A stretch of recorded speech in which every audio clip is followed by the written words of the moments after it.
여러분들 혹시 바이러스 하면 어떤 나라가 떠오르시나요? 바이러스? 아무래도 2019년 코로나19가 터졌던 중국 아니겠어? 뭐 이렇게 생각하시는 분들이 많으실 텐데요. 네, 뭐 저도 코로나19 확진 판정을 받은 이후 한동안 냄새를 못 맡았던 기억이 있는 만큼 이 감염병 하면 코로나19가 발발했던 중국이 떠오르고 있습니다. 하지만 우리의 생각과는 달리 일각에선 중국에서 전염병 발병이 가장 먼저 드러났다고 해서 바이러스의 기원으로 보기는 어렵다는 의견이 나오기도 하죠. 뭐 바이러스가 처음 등장했다고 해서 중국이 바이러스 숙주다 뭐 이렇게 단정지을 수 없는 거긴 하지. 그러나 2002년 나타난 중증 급성 호흡기 증후군 사스도 그렇고 신종 인플루엔자 A H1N1이라고 불리는 돼지 독감, 말로 듣기만 해도 무시무시한 감염병 중 하나인 흑사병. 도대체 왜 이런 감염병들은 중국에서 끊이지 않고 나오고 있는가 라는 의문이 드는 것은 너무나도 자연스러운 현상인데요. 게다가 최근 중국에서 백신 없는 신종 감염병 랑야 헤니파 바이러스가 등장하기도 하면서 중국이 전 세계에서 코로나19로 느슨해진 삶에 경각심을 가질 상황을 만들어주기도 하죠. 바이러스 때문에 이제 좀 그만 진짜 피곤해지고 싶지 않은데 왜 또 중국에서 난리야? 그래도 아직 랑야 헤니파 바이러스는 국내 유입 가능성이 낮기 때문에 공포심보다는 상황을 조금 더 살펴봐야 한다고 하는데, 자 그럼 늘 1급 비밀, 아니 또 너야? 감염병 세계 수출 1위 중국에선 도대체 왜 바이러스가 끊이지 않을까? 편 지금 바로 시작합니다. 바이러스, 동물, 식물, 세균 따위에 살아있는 세포에 기생하고 세포 안에서만 증식이 가능한 비세포성 생물. 아우 듣기만 해도 속이 거북할 정도로 곁에 두기 싫은 이 바이러스, 최근 중국에서 발발한 코로나 바이러스로 인해 아주 난리도 아니었는데요. 하지만 이 바이러스는 처음부터 딱 하고 등장한 것은 아니었습니다. 먼저 옛날 옛적 호랑이가 담배 피우던 시절보다 한참 더 먼 옛날 우리 인류의 조상은 사냥이나 채집 같은 생활을 하면서 한 곳에 정착하기보다는 떠돌아다니면서 생활을 했었죠. 야 저기 물고기, 야 저기 먹을 거다, 저기로 가자.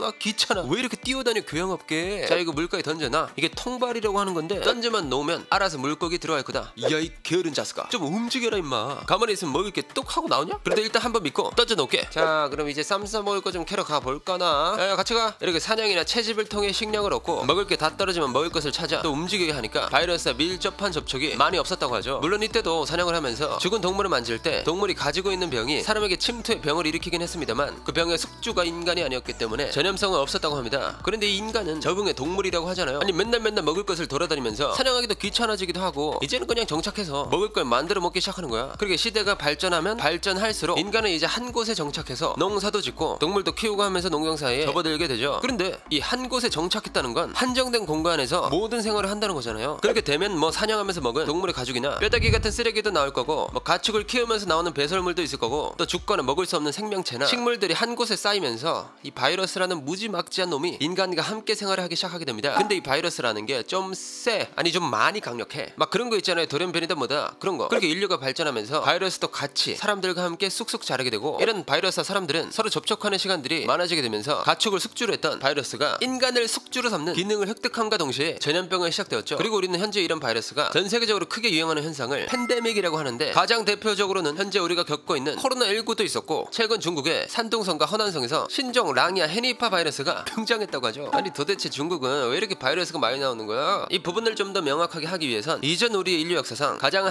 핫했던 팬데믹들을 살펴보고 지나가야 합니다. 14세기 전후 유럽 인구 전체의 3분의 1의 목숨을 앗아간 것으로 알려진 흑사병. 이때 당시 전 세계 국가들의 행정력이 지금처럼 체계적이지 못해 정확한 수를 추산하기는 힘들지만, 이 팬데믹으로 전 세계 인구 4억 5천만 명에서 3억 5천만 명으로 줄어들게 만든, 즉 1억 5천만 명에서 많게는 2억 명의 감염자와 사망자를 발생시켰다고 하죠. 그리고 이때 끝난 줄만 알았던 흑사병은 19세기 중국과 인도에서 또다시 발병해 1200만 명 이상이 사망하기도 했는데, 그리고 최근 2019년 중국 성인 남성 3명이 야생 터키를 잡아먹고 흑사병에 걸렸다는 사건이 있네요. 그 다음으로 말씀드릴 팬데믹은 바리올라 바이러스에 의한 감염으로 100명 중 30여 명이 사망에 이른다는 치명률 30%의 천연두. 이 천연두는 감염 이후 완치가 된다고 해도 시력을 잃거나 흉터가 남는 등 후유증이 치명적인 것으로 알려져 있습니다. 하지만 다행스럽게도 백신의 개발로 인해 1977년 마지막 자연적 발생을 끝으로 보고되고 있지 않죠. 그리고 인류 역사상 최악의 팬데믹으로 손꼽히는 스페인 독감, 1918년부터 1920년 사이 최소 5,000명에서 1억 명의 사망자를 발생한 것으로 알려진 팬데믹으로 1차 세계대전과 시기가 겹쳐 전쟁과 감염병이 최악의 콜라보레이션을 한 전염병입니다. 이 스페인 독감은 우리나라에도 침투해 조선 총독부 통계에 따르면 총 1,700만 명의 인구 중 760만 명을 감염시켰다고 하죠. 그리고 이 팬데믹은 조류독감과 인체독감이 섞인 변종 바이러스라고 하는데, 이후 2002년 약 8,000명의 감염자를 발생시킨 중증 급성 호흡기 증후군 사스. 이건 뭐 중국에서 나온 대표적인 감염병이죠. 그리고 사스를 거쳐 2009년 스페인 독감의 친척벌인 인플루엔자 A H1N1이라고 불리는 신종플루가 유행하게 되죠. 이 신종플루는 시대가 시대인지라 많은 분들이 지나쳐온 팬데믹인데 이 신종플루 같은 경우는 스치기만 해도 감염이 된다고 해서 엄청나게 두려운 존재였지만 다행히도 0.05%의 낮은 치사율로 인해 극복해 나아갈 수 있었습니다. 그리고 2012년부터 2015년까지 우리나라를 강타했던 바이러스가 등장하게 되는데요. 확진자 1142명 중 465명, 치사율이 40%에 달한다고 알려져 있는 중동 호흡기 증후군, 즉 메르스입니다. 이 메르스는 우리나라에 퍼지면서 38명의 목숨을 빼앗아간 팬데믹이죠. 근데 이 메르스라는 팬데믹은 많은 사람들이 중동의 낙타에서 발견된 바이러스라고 알고 있잖아요. 하지만 우리 예상과는 다르게 낙타가 아닌 박쥐라고 합니다.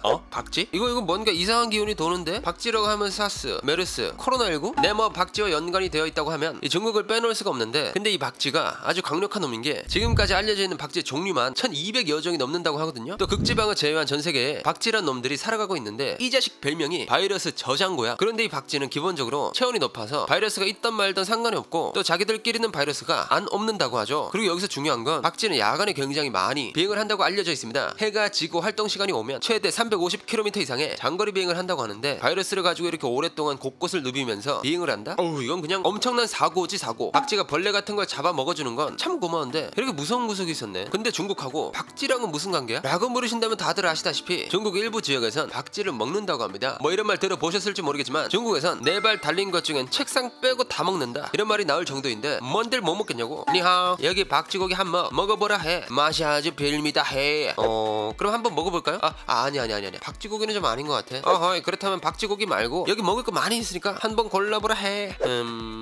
괜찮을 것 같습니다. 한인마트 가서 컵라면이랑 김치 먹어야지. 이렇게 특이한 식문화를 가진 것이 중국이죠. 물론 특이한 식문화가 잘못되었다는 것은 아닙니다. 이걸 먹던 저걸 먹던 그건 그 나라만의 풍습일 뿐이죠. 하지만 박쥐 섭취는 아무래도 위생적인 측면에서 문제가 있고, 많은 사람들이 알고 있다시피 바이러스 등의 문제가 많은데 이걸 무시하고 먹는다는 것이 문제가 되는 것입니다. 또 중국은 현재 14억이 넘는 인구수를 가지고 있잖아요. 그런데 이 억소리 나는 중국인들은 야생 동물을 보약이나 자연 강장제로 생각해 먹는 문화가 있다고 하는데요. 시골에서는 동물들과 어우러져 살기도 하면서 그 동물들을 잡아먹기도 하고, 또 일부 지역에서는 그 동물들을 잡아 관광지에 판매를 하고 있으니 이런 상황으로 인해 중국에서 여러 신종 바이러스가 만들어질 가능성이 있는 겁니다. 실제로 중국에선 야생 토끼를 잡아먹다 성인 남성 3명이 흑사병에 걸리기도 하고, 각종 야생 동물을 판매한 중국 우한의 화난수산 시장에서 코로나19가 발발했죠. 그러다 보니 중국 정부에서도 동물을 불법적으로 사냥하거나 먹지 말라고 그렇게 당부를 했지만 아직도 몇몇 중국인들은 기어다니고 걸어다니고 꿈틀거리면 다 잡아먹어버린다고 합니다. 물론 중국에서 바이러스가 퍼지는 이유는 이뿐만이 아니었는데요. 아무래도 중국은 빠른 문명의 발달로 인해 다양한 인종, 지역 간의 교류가 생기게 되잖아요. 그렇게 되면 많은 사람들이 접촉하게 될 거고, 그중 바이러스가 있는 사람이 한 명이라도 있다면 아주 끔찍한 상황이 벌어지게 되는 거죠. 또 아직까지 중국에는 낙후된 지역이 많아서 상하수 구분이라는 개념이 약하다고 하거든요. 사람들이 강에 똥도 싸고 옥물도 뱉는 와중에 옆에선 샤워하고 심지어 먹기까지 하니까